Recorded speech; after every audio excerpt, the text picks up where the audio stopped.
बारिश में गरीब भाभी के घर आई दो अमीर नंद। ये लो माँ।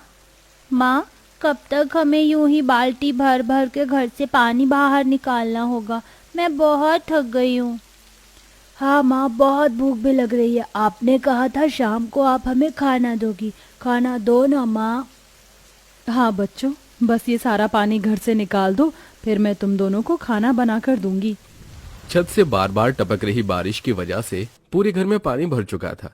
आकांक्षा अपने दोनों बच्चों विवेक और अनु के साथ बाल्टियों की मदद से सारा पानी घर से बाहर निकालती है और अच्छे से घर को सुखाकर अब चूल्हे पर अपने दोनों बच्चों के लिए खाना बनाने के लिए जाती है। लेकिन जैसे ही आकांक्षा रोटी बनाने के लिए आटे का डिब्बा खोलती है, ये क्या, घर में तो थोड़ा बहुत भी आटा नहीं है, सिर्फ ये आटे का भूसा बचा हुआ है। बच्चों को बहुत भूख लग रही है और पैसे भी नहीं है, क्या करूं मैं। अपने दोनों बच्चों को भूख से तड़पता देख आशा उस आटे के भूसे के अंदर थोड़ा पानी मिलाकर उसे ही गूंथ लेती है और चूल्हे पर भूसे की रोटियां बनाकर अपने दोनों बच्चों को नमक के साथ खाने के लिए देती है। माँ, ये रोटी बिल्कुल भी अच्छी नहीं लग रही है। कितने दिन हो गए हमें अच्छा खाना खाए हुए। हाँ माँ, आप हमारे लिए पकौड़े बनाओ ना, जैसे बुआ हर बारिश के मौसम में हमारे लिए बनाती थी। माँ, हम बुआ और उनके हाथ के पकौड़ों की बहुत याद आ रही है।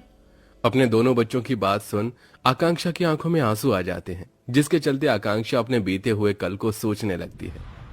वाह भाई वाह, इस बारिश के मौसम में गर्मा गर्म पकौड़े वो भी तुम दोनों के हाथ के बने हुए खाकर, आय हाय मजा आ गया। बुआ, आप दोनों सच में बहुत अच्छे पकौड़े बनाती हो। पता है, मेरी सारी फ्रेंड्स को आपके हाथ के पकौड़े बहुत पसंद है। तुम दोनों की शादी होने से पहले मुझे भी इसी तरह पकौड़े बनाना सिखा दो। तुम्हारी शादी के बाद फिर मैं भी हर बारिश के मौसम में इन लोगों को ऐसे ही पकौड़े बनाकर खिलाऊंगी। अरे भाभी, आप क्यों फिक्र कर रही हो? शादी के बाद भी हम हर बारिश के मौसम में आप सब लोगों से मिलने आएंगे और ऐसे ही गर्मा गर्म पकौड़े बनाकर खिलाएंगे। आकांक्षा की दोनों नंद शिखा और भूमि अपनी भाभी से काफी प्यार करती थीं। नंद भाभी होने के बावजूद भी इन तीनों का रिश्ता बिल्कुल बहनों की तरह था। समय बीतता है और आज आकांक्षा की दोनों नंद की शादी होती है। भाभी, हमें आपकी बहुत याद आएगी, आप हमसे मिलने आया करोगी ना? हाँ भूमि, शिखा, तुम दोनों से मिलने जरूर आऊंगी। भाभी, जब भी कोई परेशानी हो, कोई बात हो, तो आप हमें जरूर बताना। हमारी शादी हो गई है तो ये समझकर हमें पराया मत कर देना। दोनों नंद भाभी के गले मिलती हैं और विदा होकर अपने ससुराल चली जाती हैं। और ऐसे ही कुछ वक्त बीत जाता है। आकांक्षा के पति करण का बिजनेस काफी अच्छा चल रहा होता है, लेकिन एक दिन करण का बिजनेस पार्टनर उसे बिजनेस में धोखा दे देता है और सारा बिजनेस अपने नाम करवा लेता है, जिसके चलते करण अपना सब कुछ खो बैठता है और पूरा परिवार देखते ही देखते सड़क पर आ जाता है। मेरी ही गलती थी कि मैंने उस पर इतना विश्वास किया। क्या करूं कुछ समझ नहीं आ रहा है। पल भर में हमसे हमारा सब कुछ छिन गया। वो तो भगवान का शुक्र है कि ये सब कुछ शिखा भूमि की शादी के बाद हुआ। कम से कम वो तो अपने ससुराल में खुश है ना।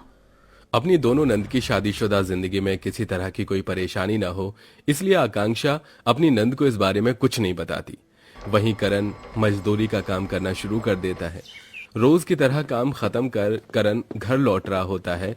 जो भी कुछ करण और उसके परिवार के साथ हुआ, करण वो सोच सोच कर काफी परेशान हो रहा था कि तभी एक गाड़ी से करण का एक्सीडेंट हो जाता है, जिसमें करण की जान तो बच जाती है, लेकिन घायल होने की वजह से करण काफी समय तक बिस्तर से नहीं उठ सकता था, जिसके चलते अब आकांक्षा पर घर की सारी जिम्मेदारियां आ जाती हैं और अब अपने बच्चों और पति का पेट पालने के लिए बेचारी आकांक्षा को सड़कों पर झाड़ू लगाने का काम करना पड़ता है। माँ, हमारे घर में रोज रोज पानी क्यों बढ़ जाता है? भगवान इतना लाचार किसी भी बाप को न बनाए। मैं तो तुम सब पर बोझ बन गया हूँ। ऐसी जिंदगी जीने से अच्छा है कि मैं मर जाऊं। ये आप क्या कह रहे हैं? ऐसा मत कहिए। अगर आपको कुछ हो गया तो मैं और बच्चे किसके सहारे जिएंगे? बच्चों, इस सूखी जगह पर तुम बाबा के साथ यहाँ बैठ जाओ, मैं पानी को घर से निकालती हूँ।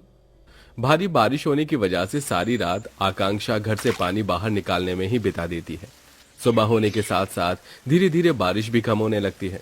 सारा घर साफ कर आकांक्षा जैसे ही दोनों बच्चों को उठाने के लिए जाती है तो उसके दोनों बच्चों का शरीर आग की तरह तप रहा होता है, जिसे देख हे भगवान, इन दोनों को तो बहुत तेज बुखार है। सुनिए जी, आप इनका ख्याल रखिए, मैं सरकारी अस्पताल से इनके लिए दवाई लेकर आती हूँ।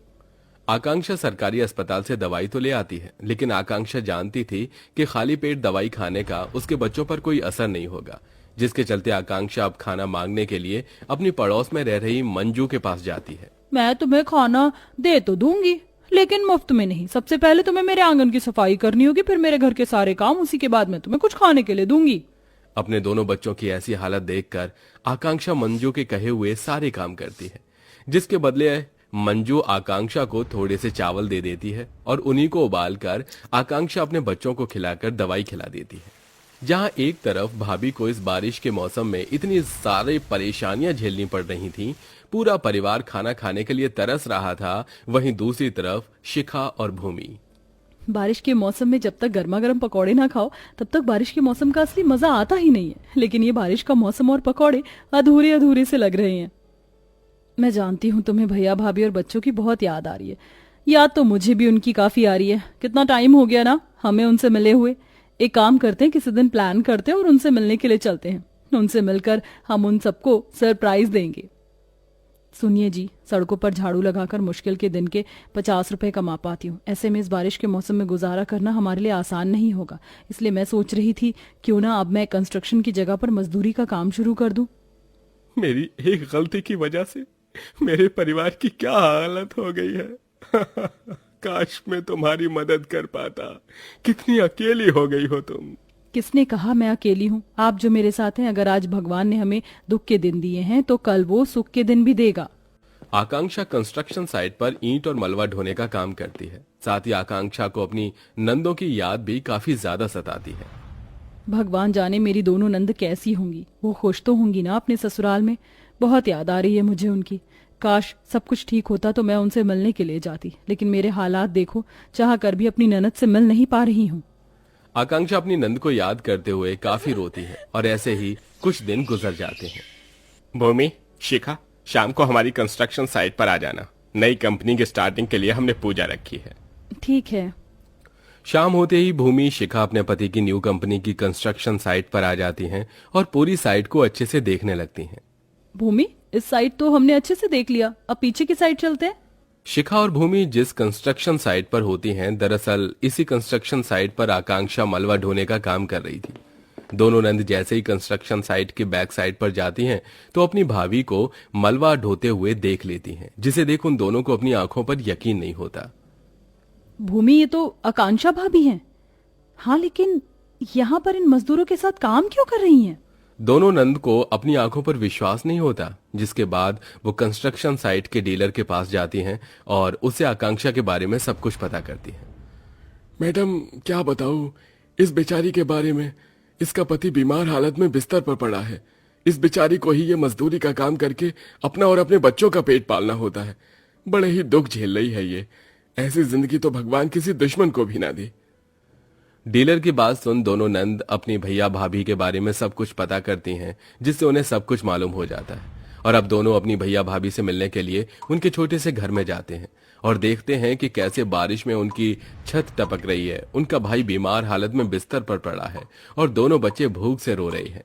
वहीं आकांक्षा जैसे ही अपनी दोनों नंद को देखती है तो उसके आंसू नहीं रुकते। भाभी, ये सब क्या है? आपने हमें कुछ बताया क्यों नहीं? शिखा, भूमि, वो बस भाभी, हमने सब पता कर लिया है। अब आपको कुछ कहने की जरूरत नहीं है। चारों तरफ घर में पानी भरा और छत से टपक रहे पानी से परेशान अपने भैया भाभी और दोनों बच्चों को भूख से तड़पता देख दोनों नंद मिलकर उन सब के लिए गर्मा गर्म पकौड़े और ढेर सारा खाना बनाती हैं। न जाने आज कितने समय बाद पूरा परिवार पेट भरकर अच्छा खाना खाता है। बुआ, मैं आपको और आपके हाथ के पकौड़े को बहुत याद कर रही थी। अच्छा हुआ आप आ गई, वरना ना जाने कब हम खाने को खाना मिलता। हाँ शिखा, भूमि, तुम्हारी वजह से मेरे बच्चों और पति ने पेट भरकर खाना खाया है। ये तो बस शुरुआत है। आपके साथ जिसकी वजह से ये सब हुआ है ना, हम उसे छोड़ेंगे नहीं। दोनों नंद शहर के सबसे बड़े लॉयर की मदद से राज पर धोखाधड़ी का केस करती हैं और नकली पेपर बनवाने के जुर्म में उसे जेल भिजवा देती हैं, जिससे दोबारा सारा बिजनेस करण को मिल जाता है और अब पहले की तरह पूरा परिवार हंसी खुशी रहने लगता है। वहीं दोनों नंद भी अक्सर अपने भाभी से मिलने के लिए जाया करती हैं और अब आखिरकार इतने दुख परेशानियों को झेलने के बाद पूरे परिवार की जिंदगी में खुशियां आ जाती हैं।